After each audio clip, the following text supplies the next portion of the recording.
भारत के किसान, भारत के पशुपालक, भारत के मछुआरे, ये हमारी सबसे बड़ी प्राथमिकता है। भारत के किसान, भारत के मछुआरे, भारत के पशुपालक, उनसे जुड़ी किसी भी अहितकारी नीति के आगे मोदी दीवार बन के खड़ा है।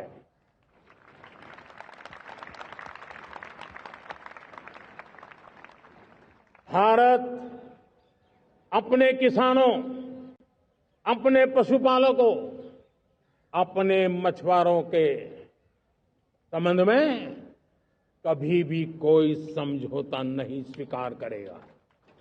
नमस्कार, सत्य हिंदी में आपका स्वागत है। मैं हूं मुकेश कुमार और आप देख रहे हैं एनके सिंह का पूरा सच। एनके सिंह के साथ पूरा सच। दोस्तों, अभी आपने प्रधानमंत्री नरेंद्र मोदी को लाल किले की प्राचीर से छाती ठोक कर यह कहते हुए सुना कि मोदी दीवार बनकर खड़ा है, वो किसानों और पशुपालकों का अहित नहीं होने देगा। उन्होंने खुद को किसानों के हितों का रखवाला जताने की कोशिश की। इसके कुछ ही दिन पहले उन्होंने कुर्बानी देने वाले अंदाज में कहा था कि ये जानते हुए भी कि उनका निजी नुकसान हो सकता है, वे किसानों की हितों की रक्षा करेंगे। प्रधानमंत्री के इन संकल्पों का स्वागत किया जाता अगर किसानों के हितों की रक्षा का उनका पिछला रिकॉर्ड इसका समर्थन करता। क्या पिछले 11 साल में उन्होंने अपनी नीतियों से किसानों का सामर्थ्य बढ़ाया है, उन्हें आर्थिक रूप से समृद्ध मजबूत किया है? क्या किसानों के साथ उनकी सरकार का बर्ताव ऐसा रहा है जिससे लगे कि वे जो कह रहे हैं उस पर भरोसा किया जाना चाहिए? कहीं ऐसा तो नहीं कि राजनीतिक खतरा भांपते हुए उन्होंने शहीदी तेवर अपना लिए हों? चाहे एमएसपी का सवाल हो या फिर कर्ज माफी का, हर मोर्चे पर उनका रुख किसान विरोधी दिखा है। आयात निर्यात नीति के जरिए किसानों को भारी चोट पहुंचाई गई है। सब्सिडी के बारे में किए जा रहे प्रचार की हकीकत भी हमें जानने की जरूरत है। वरिष्ठ पत्रकार एनके सिंह पूरा सच लेकर हमारे साथ हैं, तो आइए उनसे बात करते हैं। सिंह साहब, आपका पहले तो स्वागत है। हमारे दर्शक आपको बहुत मिस कर रहे थे इतने दिनों तक, क्योंकि आपकी जो तथ्यों और कथ्यों आंकड़ों से भरा एनालिसिस होता है वो काफी विश्वसनीय, भरोसेमंद होता है। तो ये अच्छा है कि इस अंतराल के बाद आप फिर से सत्य हिंदी के प्लेटफॉर्म पर हैं। मेरा पहला सवाल यही है कि इस बयान पर, जो मोदी जी का बयान अभी हम लोगों ने सुना, हालांकि 2 दिन हो गए हैं, लेकिन इसकी गूंज तो लंबी चलेगी। आप क्या सोचते हैं? नहीं, बस एक ही चीज सोचते हैं कि जब मैं ये सुन रहा था उनको लाल किले की प्राचीर से कहता हुआ, तो मुझे हंसी आई कि कोई आदमी सत्य को इतना ज्यादा ढक सकता है क्या, एकदम हकीकत से दूर।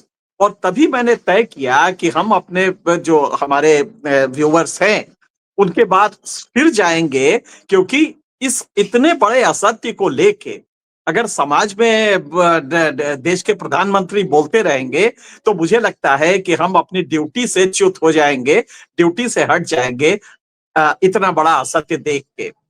दरअसल मोदी जी दीवार नहीं है, मोदी जी ही किसानों के सबसे बड़े अवरोध हैं। अगर आप देखें उनके आंकड़े, पिछले किसानों की क्या स्थिति बनी है, तो डर लगता है कि ये किसान जिंदा रह भी पाएगा कि नहीं। इतना बड़ा ये गैप है और इतनी बड़ी दिक्कत हो रही है। आपको जैसे उन्होंने कहा कि साहब, और उन्होंने ट्रंप का डर के मारे नाम नहीं लिया, लेकिन उनका कहना यह था कि ट्रंप अपना सोयाबीन, ट्रंप अपना मक्का, ट्रंप अपना डेयरी प्रोडक्ट भारत में ठेलना चाहते हैं, हम नहीं होने देंगे। पहला तो हकीकत क्या है? क्या ट्रंप आए हैं तभी से ये चल रहा है? मोदी जी, आपने जानबूझ के, पिछले 7 साल का रिकॉर्ड है कि आपका एक्सपोर्ट, जो किसानों का विदेश जाता है, जो किसान बेचता है दूसरे देश में, जिसे हम एक्सपोर्ट के रूप में जानते हैं, किसानों का एक्सपोर्ट पिछले 7 सालों में मात्र 1.25 गुना बढ़ा है, जबकि इंपोर्ट 2 गुना बढ़ गया है। क्या कहेंगे आप? झूठ बोलेंगे? क्या उस समय भी ट्रंप था? 7 साल से ट्रंप है। आपने कहा कि साहब मैं दीवार की तरह खड़ा हूं, तो ये 7 साल से जो आप इंपोर्ट बढ़ा रहे हैं, और ये एग्रीकल्चर का है, शुद्ध एग्रीकल्चर का है इंपोर्ट, जो कि आप लगातार बढ़ाते जा रहे हैं इसलिए कि देश में दाम सस्ते रहे। आप ताज्जुब करेंगे, ओईसीडी की लगातार 2 रिपोर्ट्स 2022 को लेके आई, 2023 में, और फिर 24 में आई, 4 नवंबर को, जहां तक मुझे याद है 4 नवंबर की ये रिपोर्ट है। एग्जैक्ट डेट है इसकी 4 नवंबर पिछले साल। जी। इसमें कहा गया है कि अगर इस देश में किसानों की हालत ठीक करनी है तो आप कुछ ना करिए, इसके रास्ते से हट जाइए, कोई सब्सिडी ना दीजिए। दरअसल में ओईसीडी की रिपोर्ट में बताया गया और लगातार बताया जा रहा है कि भारत में नेगेटिव सब्सिडी है। दरअसल जो ये सब्सिडी का नाटक करते हैं कि बिजली, फर्टिलाइजर और किसान सम्मान निधि, ये कुछ भी नहीं है, इससे ज्यादा आप उसके जेब से निकाल ले रहे हैं। जानते हैं कैसे? एक्सपोर्ट, जब जब बेचारा उत्पादन बढ़ाता है और आपकी जरूरत से 35-40 मिलियन टन ज्यादा हो जाता है और वो एक्सपोर्ट मार्केट में जाता है, तो आप एक्सपोर्ट बैन कर देते हैं ताकि भारतीय बाजार में मूल्य ना बढ़ने पाए। ओईसीडी ने इस रिपोर्ट में कहा है कि लगातार इन किसानों को जो लाभ मिलना चाहिए था वो मोदी जी छीनते, मोदी जी क्या, ये सरकार छीनती रही 7 साल से लगातार। आप ताज्जुब करेंगे कि पिछले 2023, मतलब पिछले साल की रिपोर्ट है जो 2023 के बारे में बताती है कि किसानों को टैक्स, जो वो होते हैं, जो कस्टम्स, इन सब के जो वो होता है टोटल, उसको लेके 159 बिलियन डॉलर, या यूं कहिए ये 2022 का फिगर है कि 169 बिलियन डॉलर का नुकसान किसानों को हुआ है। मतलब कि किसानों से ये टैक्स लिया गया। जानते हैं कितना होता है? 12 लाख करोड़। सब्सिडी आप सारा अगर मिला दीजिए तो सिर्फ 2.5 लाख करोड़ आप देते हैं। लेकिन किसानों का एक्सपोर्ट हो और उस एक्सपोर्ट से वो कमाए, और आप जानते हैं कि किसान भारत में सिर्फ 3 ही चीजें हैं जो कि वो इंटरनेशनल मार्केट से सस्ता उपजाता है।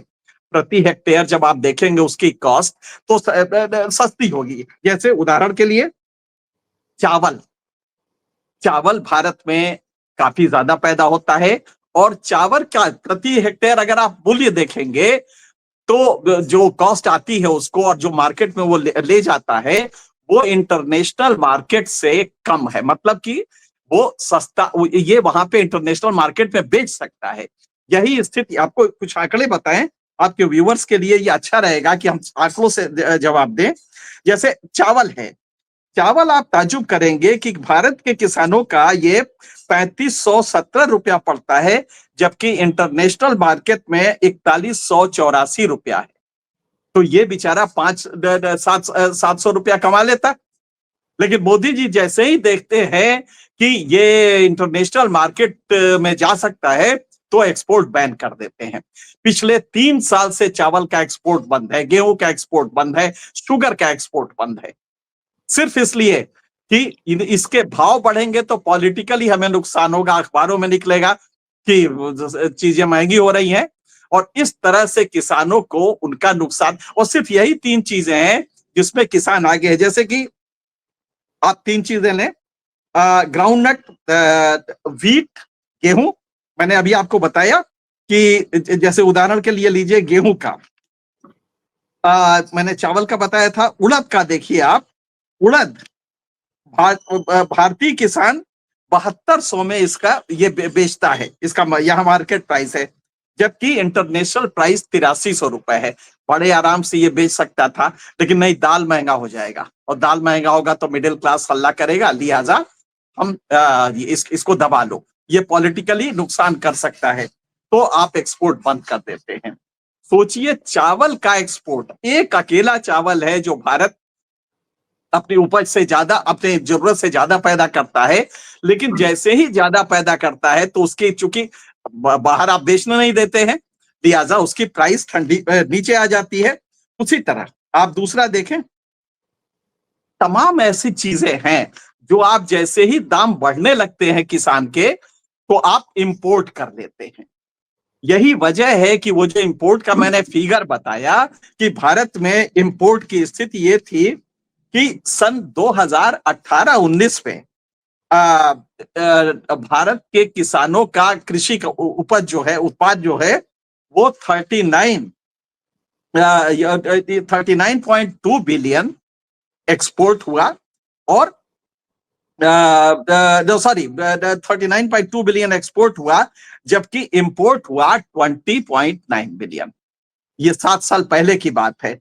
आज 2024-25 में आप ताज्जुब करेंगे कि ये जो हमारा एक्सपोर्ट था वो सिर्फ 1.25 गुना बढ़ा है, 51.9 बिलियन डॉलर का हुआ है, जबकि हमारा इंपोर्ट जो है वो दूना बढ़ गया है, वो करीब 40 बिलियन डॉलर, 38.5 बिलियन डॉलर हो गया है।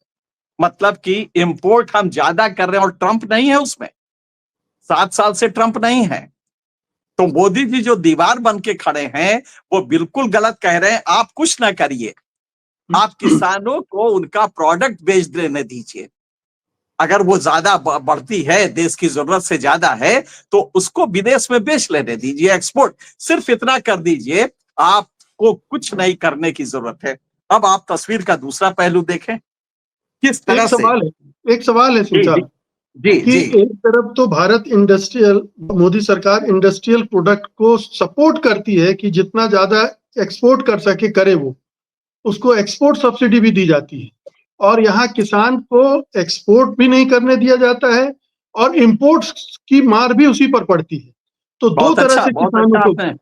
जी बिल्कुल, बहुत अच्छा सवाल है, और दरअसल मैं भूल जाता इसको बताना कि वहीं पे आप इंडस्ट्रियल सेक्टर के लिए आप क्या कर रहे हैं, यहाँ पे किसानों का माल आगे बिकेगा तो यहाँ पे दाम बढ़ जाएंगे टमाटर के। आप ताज्जुब करेंगे, प्याज को बैन कर देते हैं आप, प्याज का एक्सपोर्ट बैन करते हैं कि साहब प्याज तो गरीब आदमी खाता है, सब लोग खाते हैं, रेट बढ़ जाएगा, इसलिए कि अखबारों में निकलेगा, लिहाजा किसान को फिर दबाओ। तो महाराष्ट्र का किसान सुसाइड कर लेता है, क्योंकि वो देखता है कि वो जब लेके गया ठेले पे लाद के वहां पहुंचा तो 500 रुपए भी प्याज नहीं बिक रहा है, बल्कि 200 और 100 रुपए बिक रहा है क्विंटल। तो वो कुछ नहीं करता।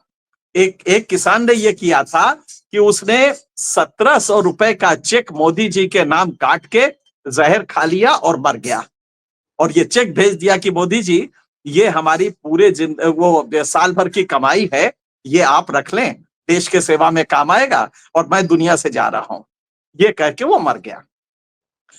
तो ये जो OECD की रिपोर्ट है, ये कह रही है कि 22 बिलियन डॉलर, ये करीब 3,70,000 करोड़ रुपए होता है, जो सिर्फ लाभ के रूप में किसानों को मिलता है। ये ताजा रिपोर्ट है, जो लाभ के रूप में मिलता है किसानों को, मतलब कितना, अगर देश में वर्किंग जो कार्यकारी किसान है, जो वाकई जोत करता है, वो करीब 10 करोड़ परिवार हैं। तो आप ताज्जुब करेंगे कि इन 10 करोड़ परिवारों को मैंने जो आंकड़ा कैलकुलेट किया कि अगर ये सिर्फ लाभ एक्सपोर्ट खोल देते तो हर परिवार को 50,000 रुपए महीने का फायदा होता, हर परिवार को। और अगर आप ये जो टैक्स लगा रहे हैं और जो ये बाकी चीजें करते हैं, कस्टम्स वगैरह ड्यूटी लगाते हैं, अगर आप इसको हटा दें तो ये किसान माला माल हो जाएगा देश का। लेकिन किसानों, वही जवाब अब आपके सवाल पे आते हैं कि इंडस्ट्रीज को तो आप इंसेंटिव्स हर तरह के दे रहे हैं, उनको लोन दे रहे हैं, और वो लोन खा के भाग जाता है। यहां तक कि इंडस्ट्री का जब कैलकुलेशन होता है तो कॉस्ट ऑफ लैंड भी जोड़ी जाती है, रेंट ऑफ लैंड भी जोड़ी जाती है, डेप्रिसिएशन भी जोड़ा जाता है। लेकिन एग्रीकल्चर में आप MSP जब देते हैं तो किसान ने जमीन अगर किराए पे लगे है तो किराए का वो रेट नहीं जोड़ते उसकी कॉस्ट पे। वो जो जमींदार को किराया देता है, क्योंकि जमींदार तो नोएडा में आके बैठ के बड़ा अफसर बन गया है। हमारे यहाँ जमीन इसी तरह है कि उच्च वर्ग के पास थी, वो अपना छोड़ के नोएडा में आके अंग्रेजी स्कूल में बच्चों को पढ़ाने लगा। जो नीचे का वर्ग था वो खेती करने लगा। उस पे आप औसतन 40,000 पर हेक्टेयर ले लेते हैं और चले नोएडा में आके एसी में बैठ जाते हैं। किसान बेचारा वहां करता है, लेकिन जब उसकी कॉस्ट कैलकुलेट की जाती है तो आप ताज्जुब करेंगे कि उसमें वो किराया नहीं जोड़ा जाता। यही वजह है कि एमएसपी से किसान खुश नहीं है। या तो उस लैंड का किराया जोड़ो, या अगर हमारा अपना लैंड है तो उसके वैल्यूएशन का इंटरेस्ट जोड़ो, क्योंकि वो भी तो इन्वेस्टमेंट है। अगर इंडस्ट्रीज को तुम देते हो तो मुझे क्यों नहीं दोगे? और फिर डेप्रिसिएशन एग्रीकल्चर इक्विपमेंट का वो भी नहीं जोड़ते। तो वही कह रहा है कि A2FL फार्मूले से जो देते हो वो गलत है, इसको C2 फार्मूले से करो, कॉम्प्रिहेंसिव कॉस्ट जोड़ो और C3 में जोड़ो, तो फैमिली जो मैनेजमेंट कर रही है उसको भी लाओ। जब तक आप ये नहीं करेंगे, किसान के लिए आप छाती पीटते रहेंगे, दीवार बन के खड़े रहेंगे और ये ड्रामा चलता रहेगा। तो मैंने आज जब प्रोग्राम शुरू किया तो यही मेरा उद्देश्य था कि हम इन किसानों की हकीकत कि मोदी जी दीवार नहीं है, मोदी जी उनके जीवन का अवरोध है। दरअसल अगर ये गवर्नमेंट की पॉलिसीज ना हो तो किसान इतना खुशहाल हो जाए कि उसके भी बच्चे अंग्रेजी स्कूल और वो क्या क्या जो होते हैं उसमें पढ़े, वो भी सॉफ्टवेयर इंजीनियर बन के अमेरिका जाए, लेकिन आपने उसको ब्लॉक कर रखा है। तो ये इसके पीछे, आज के पीछे था जी, मेरा जो ये अब पर्पस। आगे बढ़े जी सर, आगे बढ़े तो जी। इसके पहले एक सवाल और है। सवाल ये है कि एक तरफ ट्रंप है जो कि दुनिया भर के बाजारों को अपने प्रोडक्ट के लिए, कृषि प्रोडक्ट को खोलने के लिए तमाम तरह की अरे साहब, धमकियां, क्या तमाम तरह क्या के बढ़िया हमले सवाल कर, पूछा है। हाँ और हाँ, हम क्या अपने किसानों के लिए एग्जैक्टली। बंद कर। जी अरे साहब क्या बात। सेंट्रल अमेरिका के किसानों ने मोदी ट्रंप को वोट दिया। ये बात सच है कि जो काउंटीज 780 थी उसमें 92% ने ट्रंप को वोट दिया। आज वो आदमी पूरी दुनिया से लड़ रहा है अपना किसानों का माल बेचने के लिए, क्योंकि वो सोयाबीन ग्रोअर है, मेज ग्रोअर है, डेयरी फार्मर है। उनके लिए ट्रंप दिन रात लड़ रहा है कि नहीं, दुनिया में ये माल हमारा बिके किसानों की, क्योंकि वादा किया था आपने। ट्रंप एक तरफ लड़ रहा है और आप 7 साल से इनका प्रोडक्ट किसी न किसी बहाने एक्सपोर्ट ना हो, इसकी कुछ वो एक्सपोर्ट अपने आप देख रहे हैं कि ट्रंप एक्सपोर्ट के लिए जान दिए पड़ा है, और आप 3 साल से चावल बैन किए हैं। कभी खाल खोलते हैं तो वो भी नॉन बासमती राइस के लिए ये कर दिया, उसके लिए ये कर दिया, ये सब ड्रामा करते हैं। शुगर नहीं खोल रहे हैं क्योंकि किसानों को तब शुगर केन का प्राइस मिलेगा प्रॉपर। तो यहां पे एक ट्रंप कर रहा और कहीं नहीं वो कह रहा कि हम दीवार बन के खड़े हैं, लेकिन आप उल्टा कर रहे हैं और तो भी आप दावा कर रहे हैं कि आप दीवार बन के खड़े हैं। ये पैराडॉक्स है इसका कि आप ट्रंप को ही, आपका दोस्त है ना ट्रंप, आप उसी को देख लीजिए किसानों के लिए किस तरह जान दे रहा है। और एक आप है जो कि दावा तो कर रहे हैं लाल किले से कि मैं दीवार की तरह खड़ा हूं। हकीकत यह है कि अब इसका दूसरा पहलू देखिए। आपने हिंदू मुसलमान के चक्कर में क्या क्या वो लड़कों को लगा दिया, तो लिहाजा आपने देखा कि जानवरों का किस तरह से जो मीट का वो था उसको लेके हुआ ये कि आपके बजरंग दल और कौन दल जो होते हैं वो लुम्पेनाइज सोसाइटी वो जा के, और हर मुसलमान दाढ़ी वाले को ट्रक चला रहा है तो पकड़ लेती थी। पीछे अगर भैंस भी है तो उसको मार पीट के वो खत्म कर देते। तबरेज, पहलू खां, जुनैद, ये सारे लोग, पहलू खां का किस्सा ही आपको याद होगा, ये सारे लोग उसमें मारे गए। नतीजा ये हुआ कि गांव में ये जानवर छुट्टा चरने लगे। अब इसका निष्कर्ष क्या निकला? ताजा रिपोर्ट गवर्नमेंट की कहती है कि, और बड़े दावे से कहा कि साहब हमारे यहाँ कैटिल की संख्या दुनिया में सबसे तेजी से बढ़ी है। अरे भैया, कैटिल की संख्या तो बढ़ेगी ही। तुम जब ये नहीं करोगे और उनको छोड़ दोगे छुट्टा, तो कैटिल की संख्या तो बढ़ जाएगी, लेकिन दूध की संख्या भी बढ़ी है क्या? उसकी रिपोर्ट ये है कि देश में दूध उत्पादन में रिकॉर्ड गिरावट। और आप ताज्जुब करेंगे कि रिकॉर्ड इसलिए कि लोगों ने भैंस भी ट्रांसपोर्ट करना, भैंसा वगैरह होते थे पहले गांव में, उनका बूढ़ी गायें होती थी, उसका ट्रांसपोर्ट बंद कर दिया। नतीजा क्या हुआ कि ये भैंसे और बैल, छुट्टा जानवर घूम रहे हैं, वो पूरी की पूरी फसल किसान की खा जा रहे हैं। इधर दूध का ये हुआ कि चूंकि घटिया नस्ल के वो सांड बन रहे हैं, तो वो जो वो कर रहे हैं, इंसेमिनेट कर रहे हैं गायों को, वहां पे जो गाय हैं, क्योंकि अब कोई रोक है नहीं, तो लिहाजा वो घटिया किस्म के, तो नस्ल बदल जा रही है। नतीजा ये हो रहा है कि जो हमारी गाय दूध बेहतर देती थी पिछले 10 सालों से, उनकी नस्ल घटिया हो गई है। तो जो गाय पैदा, नतीजा क्या हुआ इसका, आप ताज्जुब करेंगे कि देश में दूध उत्पादन मवेशियों की संख्या बढ़ने के बावजूद प्रति जानवर दूध उत्पादन बेहद कम हो गया है, प्रति जानवर, क्योंकि ये छुट्टा जानवर खा तो रहे ही हैं लेकिन दूध नहीं देते हैं, बल्कि नस्ल और खराब कर रहे हैं। तो इसका नतीजा ये हुआ कि दुग्ध उत्पादन, जो जब डेयरी क्रांति शुरू हुई थी 1971 के आसपास से, जब श्वेत क्रांति शुरू हुई थी, तो हर 15 साल में दूध उत्पादन 2 गुना हो जाता था। अब की बार ये कहा जा रहा है कि 15 साल में दूना तो छोड़िए, अगर ये 1.5 गुना 1.25 गुना भी हो जाए तो बहुत बड़ी बात है, क्योंकि भैंस का जो प्रति लीटर दूध है वो करीब 45% कम हो गया है।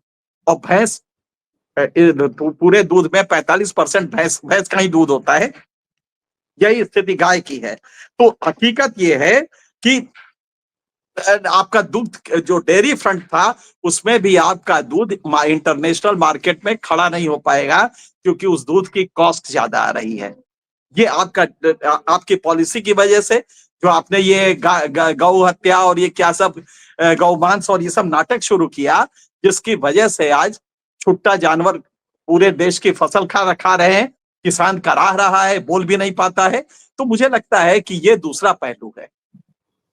जी, तो मतलब चूंकि आपने, माफ कीजिएगा, अंत में कह ही दिया कि इस तरह से भी पशुपालकों पर हमला हो रहा है कि बिल्कुल, मतलब कि एक तरफ तो वो जो खेती किसानी में लगे हैं वो वहां एक्सपोर्ट इंपोर्ट की वजह से मार खा रहे हैं, इधर ये छद्म हिंदुत्व है जो गौरक्षकों की आड़ में चल रहा है, और वो इस तरह से पशुओं की संख्या बढ़ाने में तो योगदान दे रहा है, लेकिन उनकी उत्पादकता को उसने ध्वस्त कर दिया है, और आने वाले पूरी सालों में तरह वो लगातार गिरती जाएगी।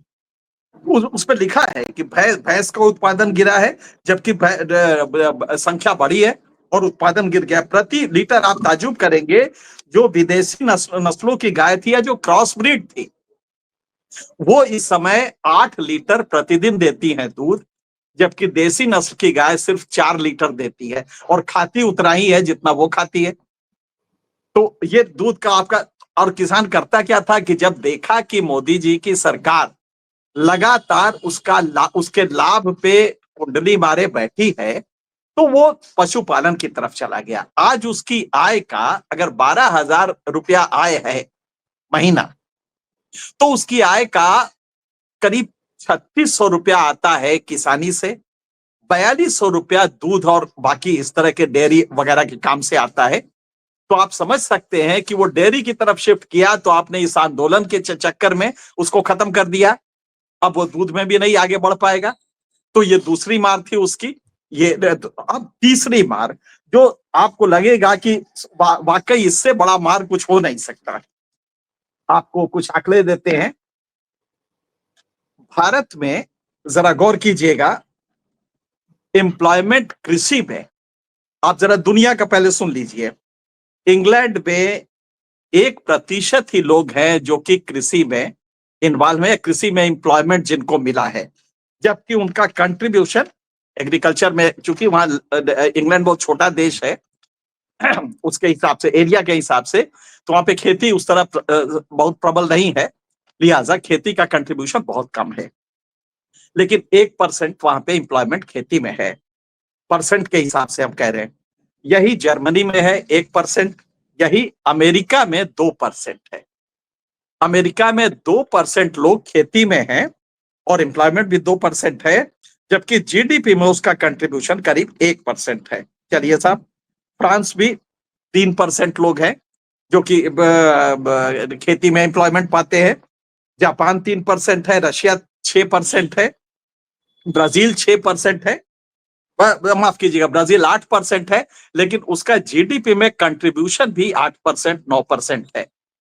लेकिन जीडीपी में कंट्रीब्यूशन जब वैल्यू एडेड कर देंगे तो वो 42% कंट्रीब्यूशन जीडीपी में agriculture product and value added का होता है, क्योंकि वहां साइट्रस फूड होते हैं जैसे नारंगी और इस तरह की, वो उसका वो वैल्यू एडिशन करके, इसीलिए जब ब्राजील पे इन्होंने 50% लगाया, जो भारत को, दो ही देश है दुनिया में जिसपे ट्रंप ने 50% लगाया सजा के तौर पे, वो हंसने लगा। भारत तो रो रहा है लेकिन ब्राजील हंसने लगा कि उसका एक आने का भी कृषि माल अमेरिका नहीं जाता है, वो यूरोप को बेचता है, चाइना को बेचता है।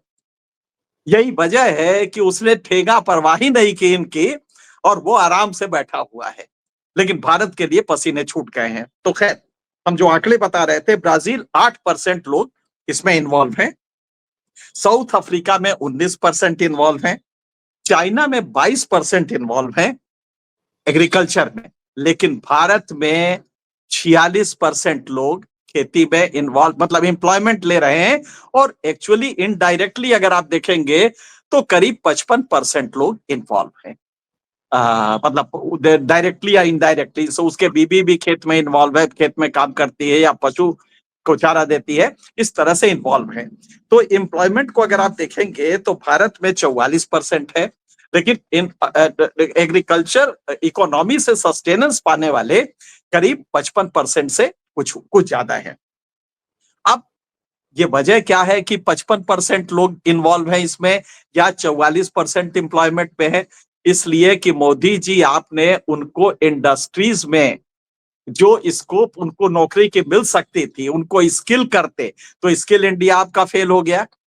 लिहाजा 10 साल में आप स्किल इंडिया लॉन्च तो किए 2015 में, लेकिन बिल्कुल नहीं चला, एक आदमी भी उससे फायदा नहीं ले पाया। नतीजा ये हुआ कि इंडस्ट्रीज करा रही हैं कि मुझे योग्य लोग नहीं मिल रहे हैं, और लोग कह रहे हैं कि साहब मुझे नौकरी नहीं मिल रही है। तो ये वापस, और जो थे भी वो कोरोना के बाद वापस लौट के चले गए और लौटे नहीं। आपने क्या किया? आंकड़ों में अपने लिखा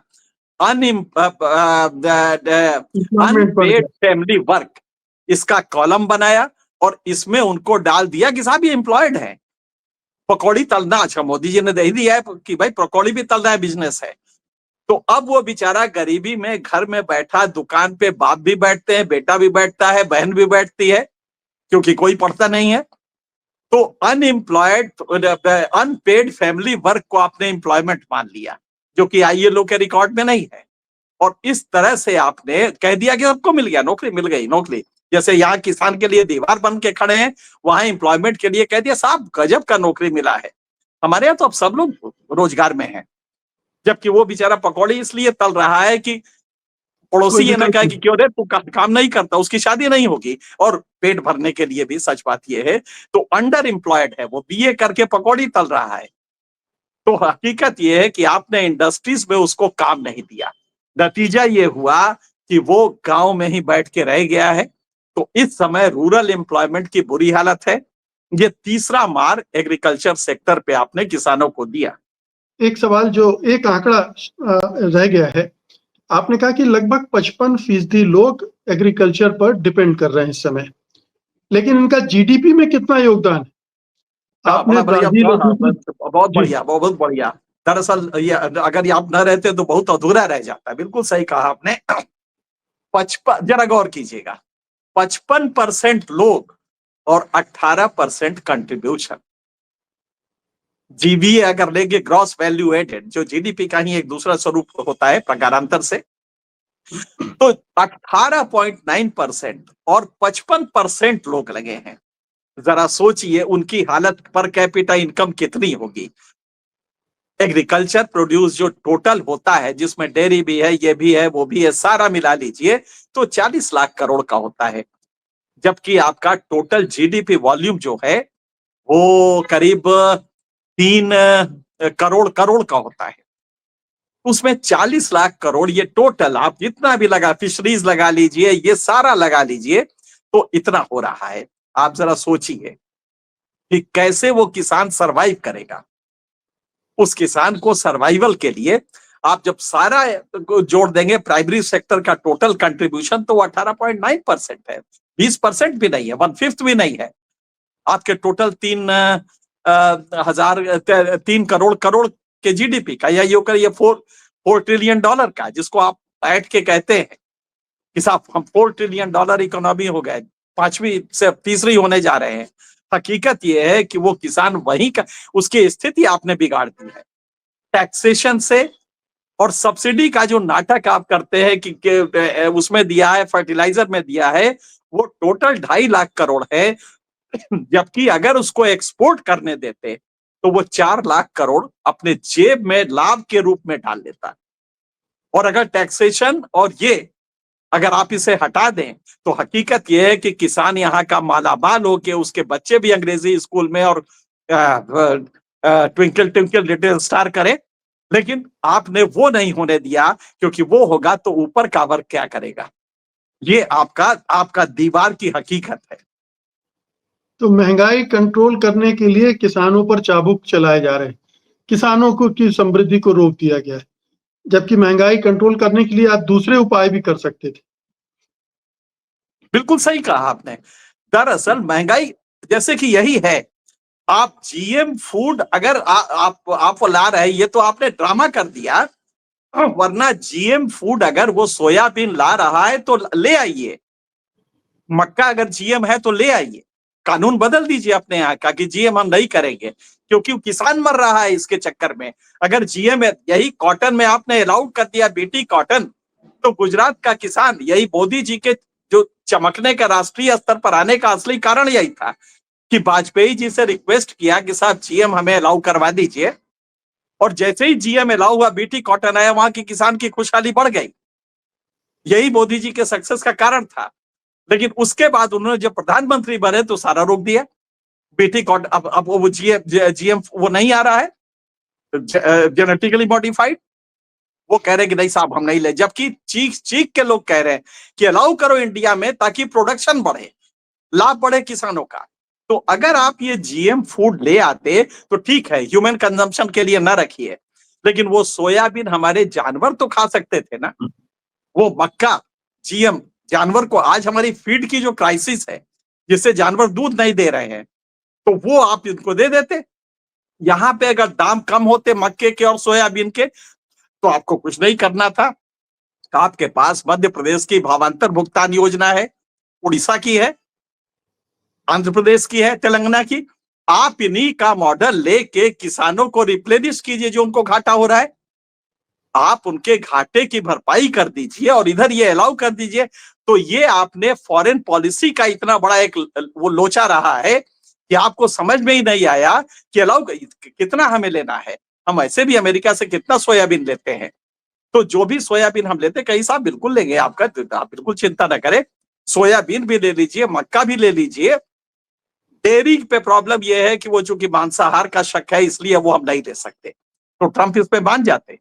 और आप इसको वो लीजिए, भारत का मक्का का जो किसानों का घाटा होता है उसको आप बड़े आराम से भावांतर भुगतान योजना के तहत आप उनको पैसा दे देते डायरेक्ट। मेरा अपना कैलकुलेशन है कि 1,10,000 करोड़ से ज्यादा ये टोटल खर्चा ना होता।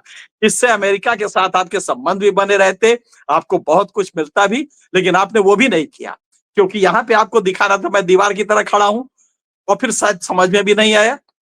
तो कुल मिला के यह है कि किसानों का आपने हर तरह से नुकसान किया है। आप दीवार ना बने, उनके रास्ते से हट जाए, बस इतना ही कर दे। किसान यहाँ का अपने बच्चों को अंग्रेजी स्कूल, महंगे स्कूलों में पढ़ाएगा, पब्लिक स्कूलों में पढ़ाएगा और खुशहाल रहेगा, वो भी बड़ी कारों पे चलेगा।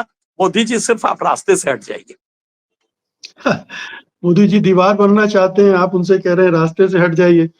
ये बिल्कुल बहुत दिलचस्प बातचीत रही सिंह साहब। आपने बिल्कुल स्थितियां स्पष्ट कर दी कि किसान कहाँ मार खा रहा है और सरकार उसको संरक्षण देने के नाम पर किस तरह से धोखा दे रही है।